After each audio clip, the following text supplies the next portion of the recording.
Welcome back to Stipko Live. We're here in Manhattan, as we try to be as often as possible, and we're jumping across the textured pond, if you will. We're going over to Los Angeles to see our old friend Torsten Voges.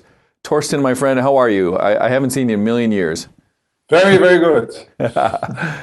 See, the last time I talked to you, you were actually traveling over us. You were back home. No, I went to Berlin now for the Berlin Film Festival. Right. So I just came back like 2 days ago. And that was fun. It was really cold. I guess it's probably as cold as in Germany and New York City. Right, right. It's very pleasant and friendly and easygoing and light here in LA. Yeah. Which is sometimes nice. And right now I really enjoy it. So, we all sort of joke about it on the inside. There's an outtake of you in one of the movies you did with Judd Apatow and where they were getting you to say little bits and pieces of things, playing with your accent. Dolph Lundgren, excellent actor.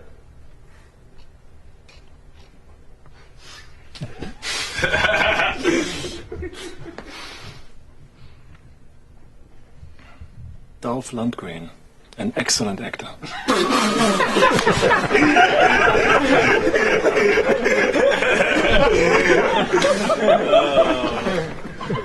Early to know who's winning the fight, the medicine or the disease. Did anybody ever tell you you have a very scary accent? You are a very funny man. I enjoy your movies. And I enjoy all of your movies. Which movies?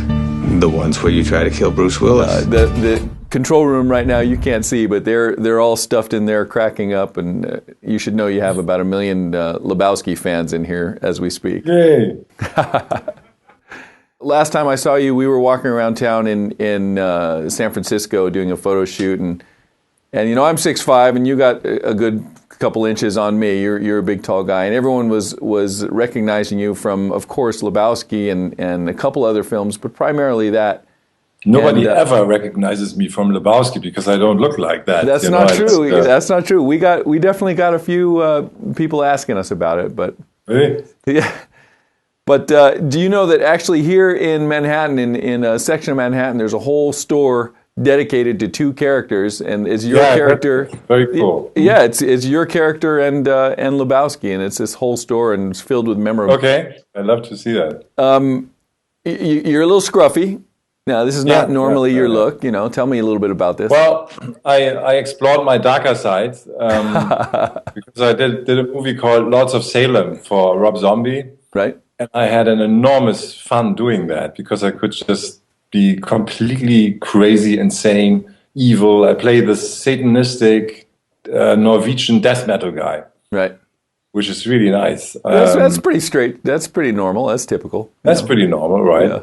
And so now that opened up a little bit the door for other horror stuff, So tomorrow I have a huge audition for a very strange character who is constantly between sanity and complete insanity.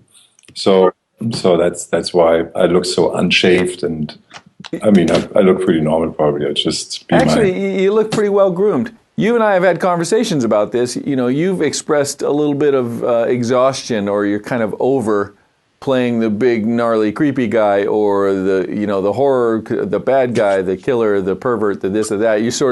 You've been trying to get away from a lot of that last time I talked to you. That's true, but there are two sides, or two possibilities to use me in movies, And the one, the creepy, the monster, is probably easier because I'm so tall. If somebody's 6'10" and has a foreign accent and looks foreign, then in America, of course, he's evil. Makes sense.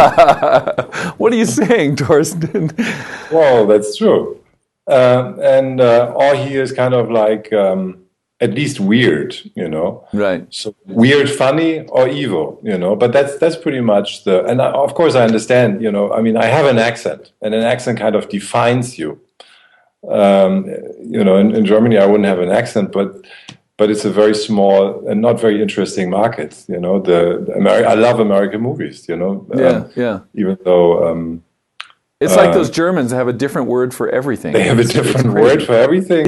And if people actually looked at your face a little, though, Torsten, I mean, you're a handsome guy. You don't have evil, weird, mean, or any kind of face. You're actually, you have a very symmetrical, handsome face, and yet you still get cast in the stuff. And they have to work really hard to do the makeup and to add evil to you. So really, the only thing going on that makes you evil or creepy is the fact that you're tall and they put a lot of makeup on you. Well, I think what makes me kind of like nice is my very light blonde hair. I still look like a little bit like a little girl. 20-year-old girl. Sometimes when I drive in my car and a guy comes driving by and looks into the window of my car and is very disappointed when he sees that. It's like, oh, pretty. I look a little more severe. If my hair is kind of like back, right? And you have a complete different idea. Right. And when it is kind of fluff. Okay, so every acting coach on the planet would probably tell you, don't rely on your hair or your height or anything else, but actually have acting chops. So, as a seasoned actor, I mean, you've been. I think the most important thing that you have to have as an actor is authenticity. Of course, if I try to be evil and I'm not evil and I'm just kind of like trying to look mean, that's not going to work. Right. But to explore that dark side, to really go into these places, that's a lot of fun, and I have that Viking quality to me, and it's fun to explore that. It was great with actually Rob Zombie. Rob Zombie was like really a very, very, very nice guy. I was very surprised. I expected more like some kind of an angry metal guy who runs around and is in a bad mood. Not at all. Never in a bad mood. He's the most friendly, coolest guy that I've ever met in Hollywood, I think. He wrote a song for me, or not for me. He wrote a song that I'm kind of lip syncing, and he did a music video in the movie. So that's going to be really exciting when that is going to be released, because when I see myself, I'm scared of myself because it's really nicely done. Yeah. Well, you've played enough bad guys and enough dark side guys. What is it about this one that's actually giving you the excitement of exploring your dark side, as you put it? Well, because there's something about people who are into Satanism, who are into really going into that, the opposite of the good, the evil. Right. You're talking about real dark, like dark. Yeah, really dark. Yeah. And to explore that and to really kind of find out about these demons that everybody has in oneself, Why is this guy so nice, Rob Zombie? Because he goes out on stage and kind of reveals all his demons, gets rid of that, or not gets rid of it, but kind of releases them, and then he doesn't have any need to be an asshole, because he kind of really lets it go. Right. And the same thing with guys. Same thing with guys like Jonathan Davis from Korn, and some of these people. It's a cathartic experience writing the music and getting out on stage. Or Skrillex right now is pretty hardcore about that. There's actually some guy who I was always scared of when I was a kid, Richard Lynch. I don't know if you know Richard Lynch. He is such a disgusting, scary guy. When I was like 15, 16 and younger, I always thought like, oh, such a scary guy. And to meet this guy was really fun. Wow. So tell me a little bit about the character. Who do you play? This death metal musician, Satanistic, who comes into the world of these nice disc jockeys in this little town in Salem, and is is not very nice, and is doing all sorts of unpleasant things in the studio. And later on, I dry hump Rob Zombie's wife, which was really fun, things like that. How does that work with your wife? She's a sweetheart. How does she tolerate you dry humping Rob Zombie's wife? Well, I don't see that as in the job description typically. No, she understands, which is nice. We've been together for 20 years, and she kind of really, that's why I'm together with her, because she's so cool and so nice, and she tolerates that. My grandma said something to me really interesting once. She said, don't do anything that you couldn't do in front of your grandmother or, your child, right? So and that actually, if you think about it, other than private business things, but if you think about it, that's a pretty good way to sort of guide. It's a non-religious, non-theological guideline to your life. It's sort of. But I wouldn't say I fuck you, Lebowski, in front of my grandmother and in front of my child.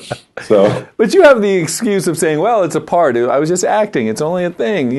Even with a dry humping, you could say it was acting. But sometimes in real life the lines get blurred.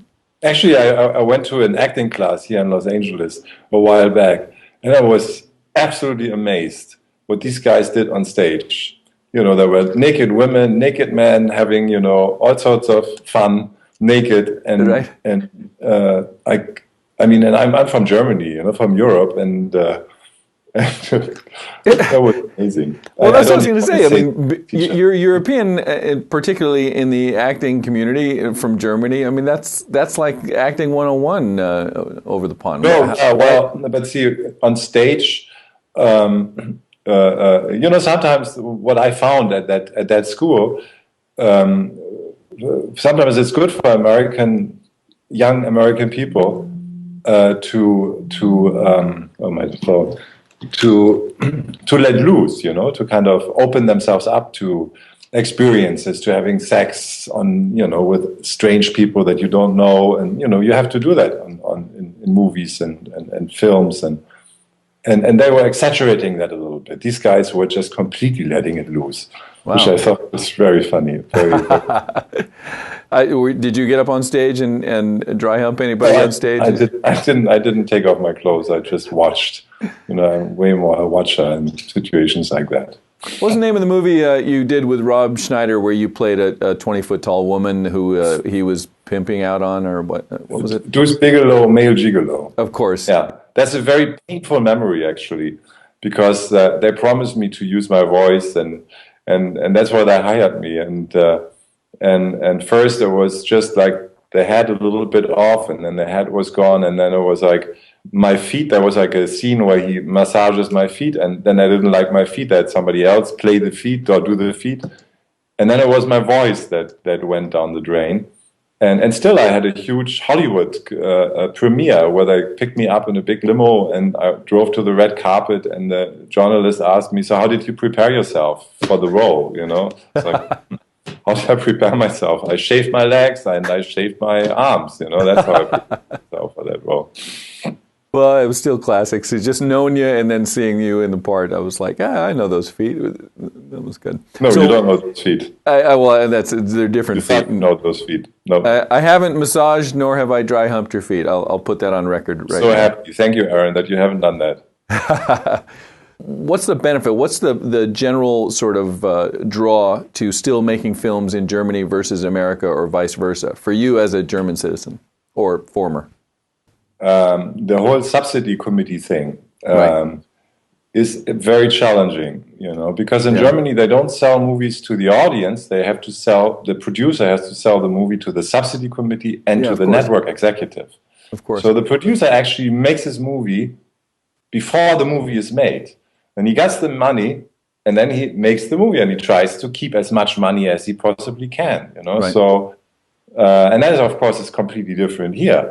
Here you make movies for audiences. You make them good or bad, but you always try to reach the audience. That's your main goal. If you don't reach the audience, you're screwed. Since you've been in the U.S., was there ever a point where you went, you know what, I'm done with the acting thing? With all these various strikes that have hit at certain periods in the last 10 years or so, where it really dried up. And you've got Academy Award winners going out on auditions for TV guest stars. Did you ever say, the hell with it? I'm gonna become a plumber or something? I never thought about becoming a plumber actually, but I thought about doing other stuff. I do other stuff. I wrote a book about my experiences in Hollywood, The German Guy, and we are making. My brother is a producer in Germany. I think I told you guys that last time. I'm not quite sure. No, you told me he was a producer last time we spoke on Stipko Live, but I didn't know about the book. Tell me about the book. Yeah. I'm basically writing about all these weird experiences that I had here, Right. And I'm not like the glamour guy, In Germany, they all think it's all glamour. You go to Hollywood, and then it's like Right. on Pacific Palisades, Malibu, and naked women, and money, and coke, and all that. Right. And I'm just basically here living my life like Right. anybody, and having met incredibly interesting and weird and all sorts of people. Right. And that's basically the story. And also it has to do a lot with me being kind of like almost a refugee. Everybody who leaves his country and goes to a different country has a certain kind of a refugee quality to him or her. They always try to get away from something. It took me a long time to recognize that in myself. Yeah, but you define that as being sort of Viking-like for yourself a moment No, ago. I don't define it as Viking-like. Viking-like, that's interesting. You like to go, you like to explore, you like to conquer, Oh, okay. Oh, I see what you're saying. It has that quality as well, probably. But I had a little kid in Germany. My daughter was very little when I left, and I, kind of got divorced from my wife, and she missed me very much, and I didn't take that responsibility for her. Now I understand, and she's 25. We talk every day on the phone. She lives in Vienna. She studies psychology. What else, of course, with all that baggage that she had to carry around from her childhood. Sure. But it has been a wonderful trip to write this book and to now work on the film. And let's see what comes out of it. So the title is The German Guy? Is that what you said? The German Guy, yeah. And it's maybe a silly question, but did you write it in English or German? In German. Oh, you did? Because Okay. For a German audience. It's not for American audience for now, because it's about my German experiences here in America and all that. And the process from being just running away from everything and suddenly realizing that you can't run away, and getting reconnected with my daughter, and that's kind of like the spine of that. Yeah. Well, that's a storyline and a theme that can transcend the language. That's for sure. I mean, that's definitely. Everyone's got that. So you wrote it in German, and you're shooting it in German as well. Well, yeah, and we might shoot it in Canada, because it's going to be really complicated. It has to stay a German production, and I mean, how complicated it is. Sure. If you try to do that. Yeah. Sure. Is the book available now? Like, can someone go to? No, it's not available yet. I mean, I've just basically finished the first 100 pages. So I'm not completely finished, but I pretty far into the process. Right. All right, and when you're done here today, you're going to probably have dinner, wake up tomorrow. What's your day tomorrow? What's on the plate for Torsten ahead of Stipko Live? Well, I have that audition, as I said. Then I have a friend coming in from Berlin, a wild and crazy guy, really a wild and crazy guy, who's probably going to be exhausting, but fun. It's a fun. Do you get tired of people like that? Do you get like I have a bunch of stand-up comics that are my friends, and it's just exhausting. They're always on, and you're like, you know what? I'm done. Like, don't call me in like 3 months and we'll do this again. But I mean, aren't you the same way? I mean, you're in front of the camera a lot, so when you get home, you just want to be chill, And no, you're right. You're right. But we are actually living a very peaceful, sort of quiet life, and so it's nice to get out or to have people come by. We used to be more wild, but lately we enjoy going to the beach together in the morning, my wife and me, and having a cup of coffee and watching the ocean and kind of getting inspired by the ocean. It's almost like a person, the ocean. It sounds a little woo. All right, and I have, before we go, because we got to take off here, but I have about 5 questions from that have been tweeted in as we're doing our bit of an interview here, and we've got a few tweets. So can I give you a few rapid-fire questions? Sure. All right, first one, and I'm not going to give names because they didn't give permission. So, first one is, what kind of car do you drive? What do you fit in? I know the answer, but I'm not going to answer it for you. You answer it. Well, I fit into a big old Mercedes, but I drive a big old American car, a PT Cruiser. Is there? This is another one. Is there any? What? I love that car. PT Cruiser is great. The Woody. You still have the Woody on the side? Second one is there any clothes that you can buy off the shelf?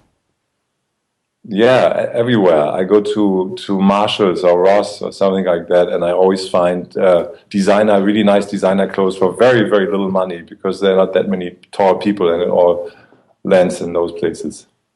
Is there a director that you prefer over any other director, hands down? Well, I really like Sean Penn as a director. I loved Into the Wild. There's a bunch of people. I would love to work with Tim Robbins sometimes if he directs something. It's not just one director. Right. I really liked what Jason Reitman did in Young Adult with Patton Oswalt and Charlize Theron. I thought she was wonderful in that movie. It's a good question, but it's a huge, broad. Yeah, impossible to answer. Yeah. Okay, and last but not least, this is kind of a funny one. Republican, Democrat, boxers or briefs? What? Republican, Democrat, boxers or briefs? What does that mean? Boxers are like boxer shorts and briefs? I think it's a two-part question, and the first part is self-explanatory, but the other part is boxers or, the tidy whites, the bun huggers, the nut grabber, I passionately hate the Republicans for being such insane. I mean, they're funny already again. They're like a stand-up routine. These guys. When you watch them. But unfortunately, it's reality. That's sad. If there would be stand-up guys, that would be really funny. Well, is it? Wait, but and now I'm going overtime. But I want to grab this one. Are you talking about the person, the Republican, or the ideals and the ideology of the Republican Party? I think. Are they one and the same in your view? It's a work of art, all in all. The opinions and the guys, everything. It's amazing. I love America, I really do, but I don't get it. I don't understand how that could happen. How it could get so weird. I love Bill Maher. I mean, he's really. I mean, whenever I get too frustrated, I watch him and I see, oh no, there's a lot of sane America still, because if he's out there, then it's not all is lost. So I don't have to ask who you're looking at to vote for in upcoming November here. It's absolutely no question. If I could vote, I mean, I shouldn't even say that. My wife is the one who votes because she's the American. I'm just some foreign German guy. Opinions, the German guy with opinions. Right. Torsten, as always, it's fantastic to see you. Darlene gives you her best as well. To see you in New York next time. Yeah, definitely. We'll do it here in the studio. It's Torsten Voges. Thank you so much. Of course, you know him from The Big Lebowski and everything else, but more importantly, sounds to me like a bit of a life work that he's got in the works here, the German guy, coming out who knows when. But we'll know as soon as it's knowable, and we'll put it on the site and on Stipko Live. Thanks again, Torsten. Thanks, Aaron. Bye. All right, Stipko Live. We'll see you next time.